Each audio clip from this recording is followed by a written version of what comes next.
if I could go back and do it all again, that's the one thing that I would tell myself. My frugal living journey didn't start because I wanted to get ahead and save money. It started because the revenue agency seized my bank accounts. I owed tens of thousands of dollars in back payments for my taxes because my business really took off and then tapered out after the pandemic started. So I was in a point where I owed more money to the government than I was making. That was when I knew I had to make a radical change, but I didn't know how to go about it. So I went all or nothing, and I paid for it in more ways than one. As a society, we've become so used to instant gratification, but paying back taxes definitely doesn't work like that. I wanted to just regain a sense of control anywhere I could, but I ended up taking it too far, and things got dark for a while, even a little bit unhealthy and dangerous in certain situations. I didn't have a choice and I was scared.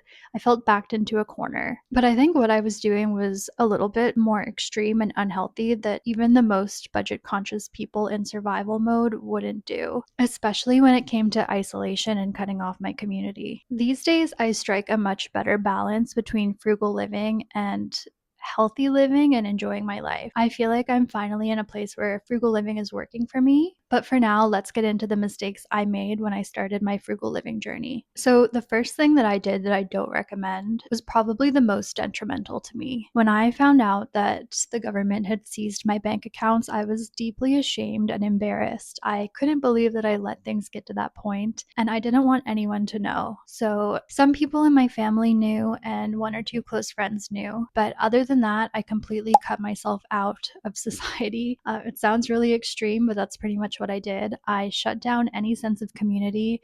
I stopped making plans with friends. I just put my nose to the grindstone, or at least I thought. What I was really doing was just locking myself in my apartment and trying to figure things out. I completely closed myself off, and it really hurt my mental health. All I could think about was paying off my debt, making more money, and trying to cut costs as much as possible. And anything that took me out of that routine or kind of like headspace, I just didn't want to have anything to do with. It was just me and my cat in my tiny apartment trying to sort things out. And it was over a year of living like that. And honestly, I feel like my mental health is still paying for it. Even though it's been a couple of years since I started my debt payoff journey, I still feel like that loss of community, friendship, and support was detrimental. And I feel like if I had have just been open with my friends the way that I am now, my debt payoff journey would have been a lot more pleasant. And really, I didn't gain anything from not telling people about it. I didn't gain anything from not inviting people over for budget friendly hangs. I preferred to just be isolated. And with isolation, I became more anxious. Sure, I did focus on my debt payoff more than I probably would have, but I really paid for it with my mental health. The next thing that I definitely don't recommend is tracking every single penny. And by that, I don't mean zero-based budgeting. I mean selling things for a 25-cent profit. Or there was a point in my debt payoff journey early on where I was selling everything that I could. I had a very active Poshmark account, and I was selling off like bigger things like my designer bags, things that would actually give me like a couple $100s to put towards my debt. But then once I sold all of those things, I started focusing on like smaller things that I could sell for like $6 on Poshmark, which all in, after they took their cuts and everything, would maybe make me like 25 to 75 cents. So there was a point where I was just selling all of those things. I would go to the library and print the shipping labels for free, and then I would dumpster dive in the basement of my apartment building for boxes, and I would send these things out in like other people's cereal boxes and justify it as like, oh, it's a workout to like, I'll get steps in walking to the post office to ship this thing that I sold for $5 that I'll be making 25 cents off of. And for a while, it felt kind of whimsical and funny, but then it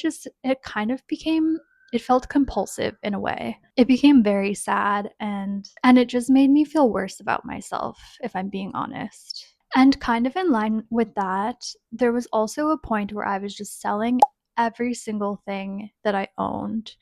And if I couldn't sell it, I would just donate it because I was deep in minimalism. I really thought that decluttering and following a minimalist lifestyle would help me be a more frugal person, which I do think that has merit. But I also feel like I was selling and donating all of these things that I had spent a lot of money on, almost like I could erase them from my bank statements. So I got into tax debt because I was living beyond my means. I basically just wasn't saving for my taxes and instead spending on things that I had no business buying. So when I was trying to get out of tax debt, it's almost like my mind had somehow convinced me that I could get rid of the problem by getting rid of the things that got me into the problem. So there was a point where I was like, it was my goal to only have one pair of shoes, like only have one sweater, only have one plate, only have one mug. And I thought if I could just like get rid of the clutter that got me into debt, it would help me get out of debt. So for my first year of trying to pay off my taxes, I decluttered pretty much everything I owned. I had very minimal items. And then I moved abroad and I came back to Canada, and I've just found that I had to get rid of all of these things, which was like hundreds, if not thousands of dollars. Like, if you're getting rid of everything you own, it really adds up, like what you've spent on these things. And I've just had to slowly buy things back. So when I left Canada, I decided to get rid of all of my winter clothes, for example. And then when I came back to Canada, I had to slowly buy back boots, slowly buy back a winter jacket, a hat, gloves, etc., because I didn't own anything like that. And same goes with my kitchen supplies, with my bedding. Like, I just wanted to own absolutely nothing. And not only do I think that hurt my mental health overall, but it ended up being a bigger expense down the road when I had to start buying these things back. Like, sure, you could live with one pair of flats, but it's not practical and it's not reasonable, I don't feel. I was also not buying things that I needed, like objectively needed. So, for example, my first year of frugal living, I decided to go to a community pool for free swimming lessons. I bought the cheapest possible bathing suit. I think it was like $7, and it worked fine. There was nothing wrong with that. But for example, I did not buy a lock for my locker, even though I could buy one, like one of those combination locks at the dollar store for like $1.50. But I did not want to spend $1.50 on something that I didn't think was absolutely necessary.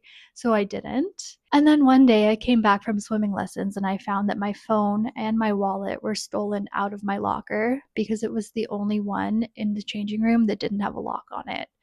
So there are situations like that too, where it's like in the moment you feel like you're living frugally, you're living minimally, but then it ends up costing you. And that's kind of where things got a little bit dangerous. So, for example, when my phone and my wallet were stolen out of my locker, I was able to track my phone on my laptop at home, and I convinced my mom to get into the car with me, find my phone, and basically like convince the person that stole it to give it back to us.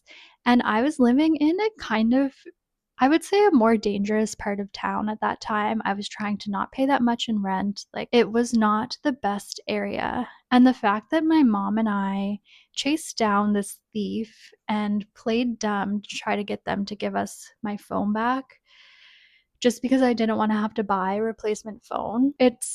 I don't know, it's not the best. It was something, I think I put both my mom and I in danger doing that.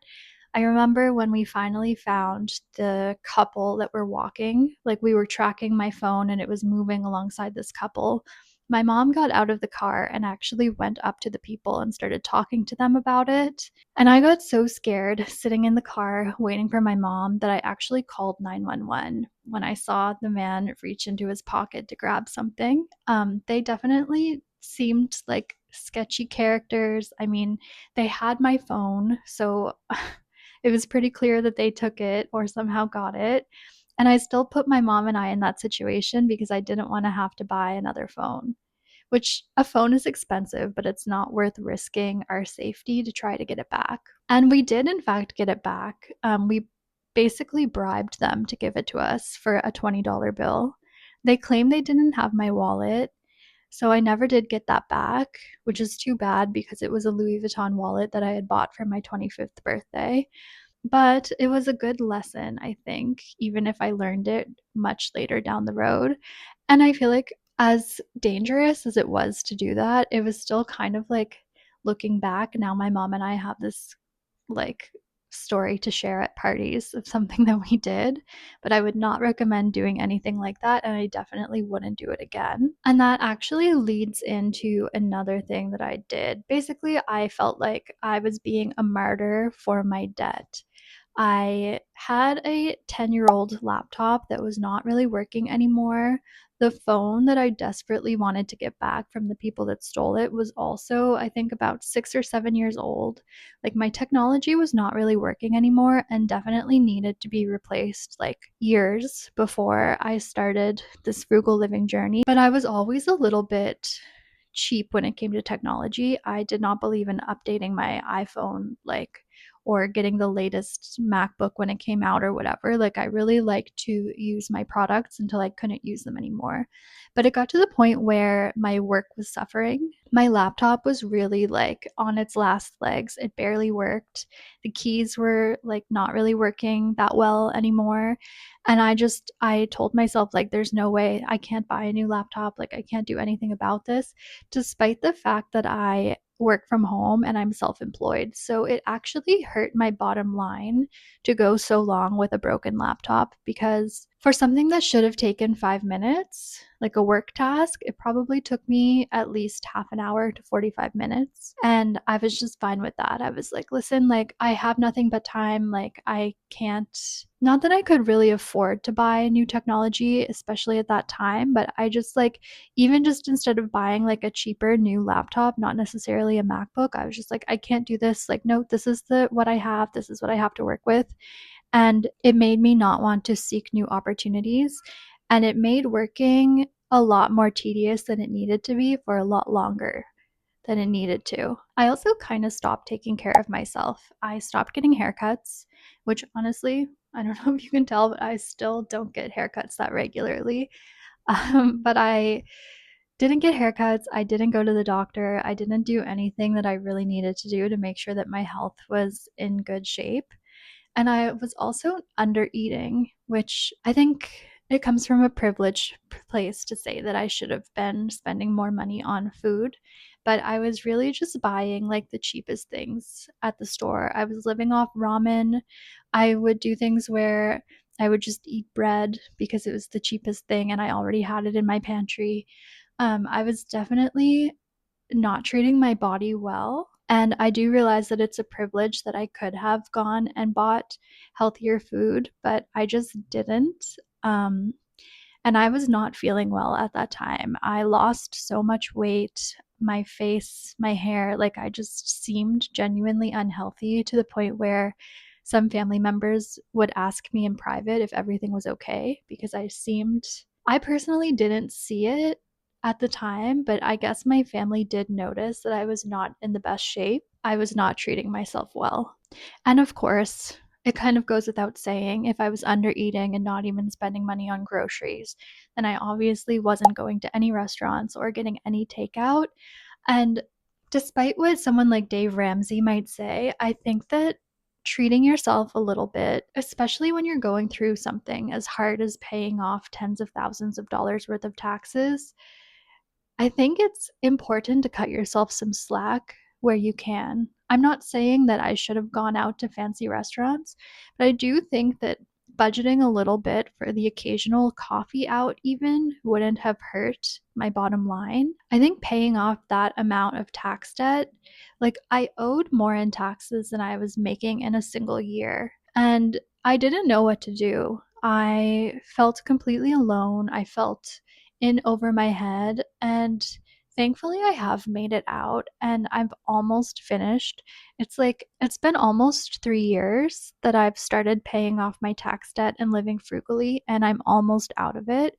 I think in the next year or two I will have completely gotten rid of my tax debt, and it took a lot of sacrifice, but I think being a martyr to your debt or being a martyr to frugal living, it's actually very damaging if you do it the wrong way, which I do think I was doing it the wrong way. And I don't blame my former self for doing this. Like, I didn't know what to do. I thought I had to take radical action. And honestly, I did have to take radical action. But these days, I feel like I'm more comfortable with going a bit slower to get to the last bit of my debt. I think having a balance between taking care of yourself and paying off debt and having a bit of fun, like living your life a little bit, I think is more important than getting to that $0, like you're completely out of debt. And honestly, when you have tax debt, it's a little bit more urgent because they can do things like garnish your wages. And like I said, I didn't have a safety net. I didn't have someone I could just ask to borrow money from if I needed to. Like, I was newly single. I had emotional support from my parents, but they couldn't bail me out financially. Like, I really had to just like figure it out on my own. And although I feel like I'm still paying for the dark days of my frugal living journey, I think I came out the other side better for it because, I mean, it was a really tough time, and I don't recommend taking this approach, but I paid off a ton of money for my taxes in a short amount of time.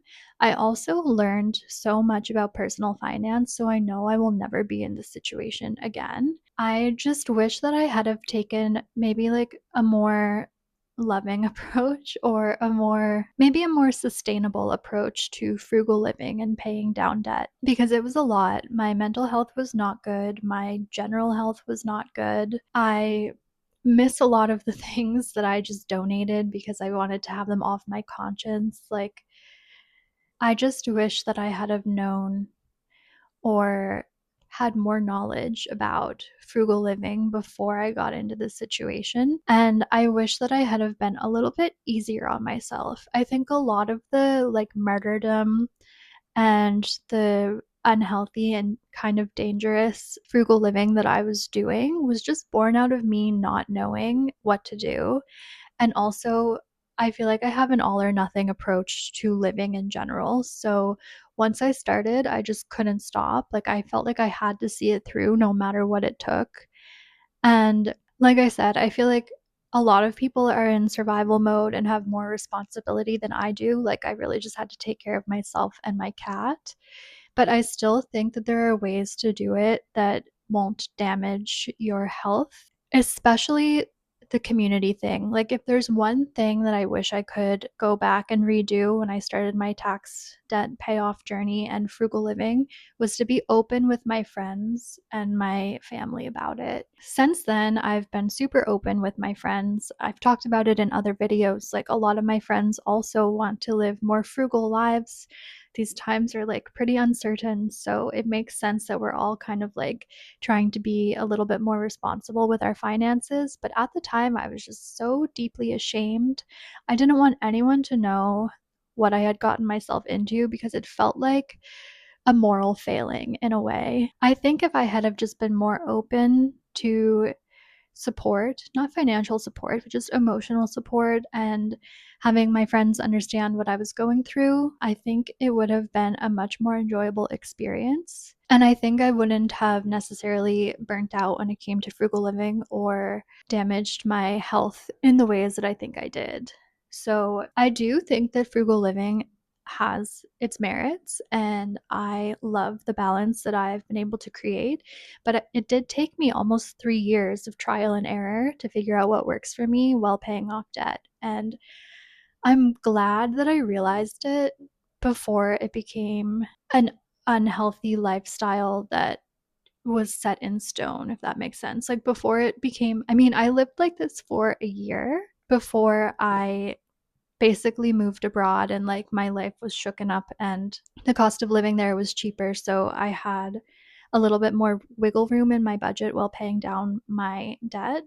But I just think it's important to take care of yourself while living frugally as much as possible. And if I could go back and do it all again, that's the one thing that I would tell myself. Like, yes, it's important, it's vital, imperative to get out of this debt, but it's also imperative to make sure that you're treating yourself well along the way and living as healthily as you can. So, yeah, don't make these mistakes if possible. Paying off debt can be slow. It can feel like you're not moving the needle, but you are. We've all got this. See you in the next one. Oh, and don't forget to subscribe. Okay, thanks. Bye.